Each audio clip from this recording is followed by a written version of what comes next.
Hello everyone, welcome to our channel. This is Srishti Agarwal. तो मैं आप सभी कक्षा 4 व 5 के स्टूडेंट्स के लिए लेकर आई हूँ प्रयास हिंदी कार्य पुस्तिका के सॉल्यूशन, जिसमें हमने काफ़ी सारी वर्कशीट्स आकलन पत्रक के सॉल्यूशन देख लिए। यहाँ पर आगे बढ़ते हुए देखेंगे कार्यपत्र के 71 से कंटिन्यू, जहाँ पर एक कविता दे रखी है जिसे पढ़ना है और प्रश्नों के उत्तर देने हैं। तो सबसे पहले हम कार्यपत्र 71 71 का सॉल्यूशन देख रहे हैं, जिसमें एक कविता है जिसे पढ़ना है। तो चलिए पढ़ते हैं। सर्दी आई ठंडे की पहनी वर्दी आई, सबने लादे ढेर से कपड़े, चाहे दुबले चाहे तगड़े। नाक सभी की लाल हो गई, सिकुड़ी सबकी चाल हो गई। ठिठुर रहे हैं, कांप रहे हैं, दौड़ रहे हैं, हाँफ रहे हैं। धूप में दौड़े तो भी सर्दी, छाया में बैठे तो भी सर्दी। तो सर्दी तो अब आने वाली है, सर्दी का मौसम स्टार्ट होने वाला है। तो यहाँ पर सर्दी की कविता दे रखी है जिसे आप लर्न कर सकते हैं। तो देखिए क्वेश्चन देखेंगे, कविता में बात की गई सर्दी की। सर्दी में आप लोग क्या क्या पहनते हैं, कौन कौन से कपड़े पहनते हैं? स्वेटर, कोट, शॉल, मफलर, टोपी। जब आपको ठंड लगती है तो आप क्या क्या करते हैं? स्वेटर पहनते हैं, ऊपर से शॉल ओढ़ते हैं, या आँख पर हाथ तापते हैं। सर्दी पे जब आपको जुकाम होता है तो आप क्या करते हैं? जुकाम होने पर गरारे करते हैं, विक्स लगाते हैं और दवाई लेते हैं। आपको कौन सा मौसम अच्छा लगता है, क्यों? हमें ना तेज सर्दी ना तेज गर्मी हो, ऐसा मौसम अच्छा लगता है। तो ये होता है कार्यपत्रक 71 71 का सॉल्यूशन। अब देखेंगे कार्यपत्रक 72, जहाँ पे हम समझेंगे वचन को, जिसमें एक वचन बहुवचन देखेंगे। जैसे एक वस्तु का बोध कराने वाले शब्द को एक वचन कहते हैं। एक से अधिक वस्तुओं का जो बोध कराते हैं वो होते हैं बहुवचन। गांव एक बहुवचन गांव एक वचन शब्द है, जबकि गांवों बहुवचन। नीचे जंगल शब्द को एक वचन बहुवचन के रूप में लिखा गया है, जंगल जंगलों।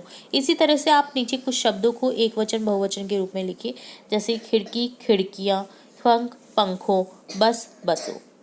एक वचन से बहुवचन बनाए, वाक्य में प्रयोग करें। सहेली, आज हम सब सहेलियां साथ में खेलेंगी। फव्वारा, बगीचे में फव्वारे चल रहे हैं। पुस्तिका, बच्चों ने कार्य पुस्तिकाएं खरीद ली है। मेला, सुहाना को मेला में घूमने का शौक है, मेलों में घूमने का शौक है। बहुवचन से एक वचन बनाए और वाक्य में प्रयोग करने। पर्वतों से, जैसे पर्वत बन जाएगा हिमालय पर्वत सबसे ऊंचा है। बसे से बन जाएगा हम बस में बैठकर गांव गए। फूलों से हो जाएगा एक वचन, फूल हमारे बगीचे में फूल खिला है। मेजे से हो जाएगा एक वचन, मेज मेज पर पेन रखा है। वाक्य बनाने हैं। पुस्तक से हो जाएगा सीमा पुस्तक पढ़ रही है। पुस्तकें, हमारी पुस्तकें पुरानी हो गई है। बेटी, यह चाचा जी की बेटी है। बेटियां, हमें बेटियों को पढ़ाना चाहिए। तो ये डन होता है कार्यपत्रक 72। अब देखेंगे कार्यपत्रक 73, जहाँ पर अब स्त्रीलिंग और पुल्लिंग शब्दों को देखेंगे।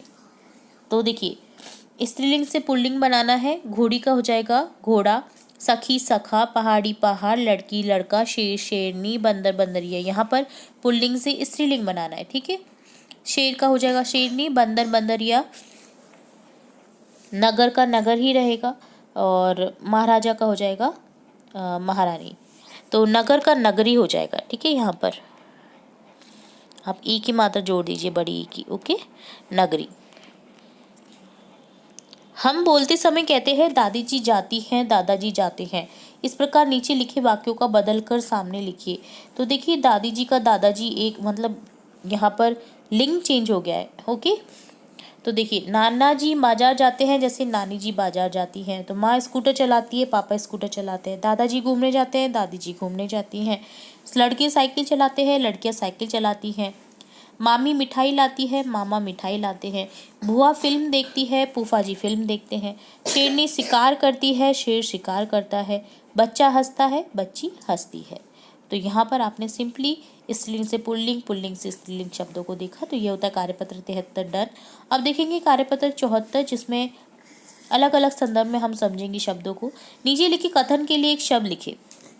कथन है, जो समर्थ नहीं है, एक शब्द हो जाएगा असमर्थ। जो कम खर्चा करता हो, मितव्ययी। जो योग्य नहीं हो, अयोग्य। तो आप वाक्यों में एक शब्द देख सकते हैं, वाक्यों का एक शब्द है ना। तो ये क्वेश्चन आता है आपके एग्जाम में, जिसमें बल ना हो, निर्बल। पढ़ने वाला, पढ़ाकू। जिसमें रस ना हो, नीरस। शब्दों के अर्थ लिखने। सुअवसर अर्थात सुधन अवसर, जिसमें सु उपसर्ग लगा है अवसर में, तो इसका अर्थ होता है अच्छा मौका। संदेशवाहक, संदेश ले जाने वाला। रक्षक, रक्षा करने वाला, रक्षा में अक लगा हुआ है ना। किसान, खेती करने वाला। रसीला, रस धन ईला, रस वाला। लेखक, तो यहाँ पर हो जाएगा लेखक का लिखने वाला। नीचे लिखिए वाक्यांशों के लिए एक शब्द लिखिए। जो कपड़े सिलता है दर्जी, जो दुकान करता है दुकानदार, जो दूध बेचता है दूध वाला, वाहन चलाने वाला वाहन चालक। तो ये डन होता है कार्यपत्रक 74। अब देखेंगे कार्यपत्रक 75 जिसमें सर्वनाम शब्द देखेंगे हम। तो दिए गए शब्दों का प्रयोग करते हुए गद्यांश को पूरा करें। देखिए पक्षी दाने चुगने आए हैं और वो जाल में बंद हो गए हैं। ठीक है, तो उनको, उनका, उसमें, वे, उन्होंने, वह, उन्हें, उनकी, वह, जहाँ, उन्हें, सभी, सभी यहाँ पर यूज़ करना है दी गई कहानी में इनको, जो कि सर्वनाम शब्द हैं, जो कि किसी न किसी संज्ञा के स्थान पर आए हैं। जो संख्या के स्थान पर यूज़ किए जाते हैं, उपयोग में लिए जाते हैं, उन शब्दों को कहा जाता है सर्वनाम, जिसे इंग्लिश में बोला जाता है प्रोनाउन। कबूतरों का एक झुंड आकाश में उड़ रहा था। वे भूखे थे। उन्हें जंगल में अनाज के दाने दिखाई दिए। उन्होंने नीचे उतरकर दाना चुगने की सोची। उनके सरदार ने उनको रोकना चाहा, पर वे नहीं माने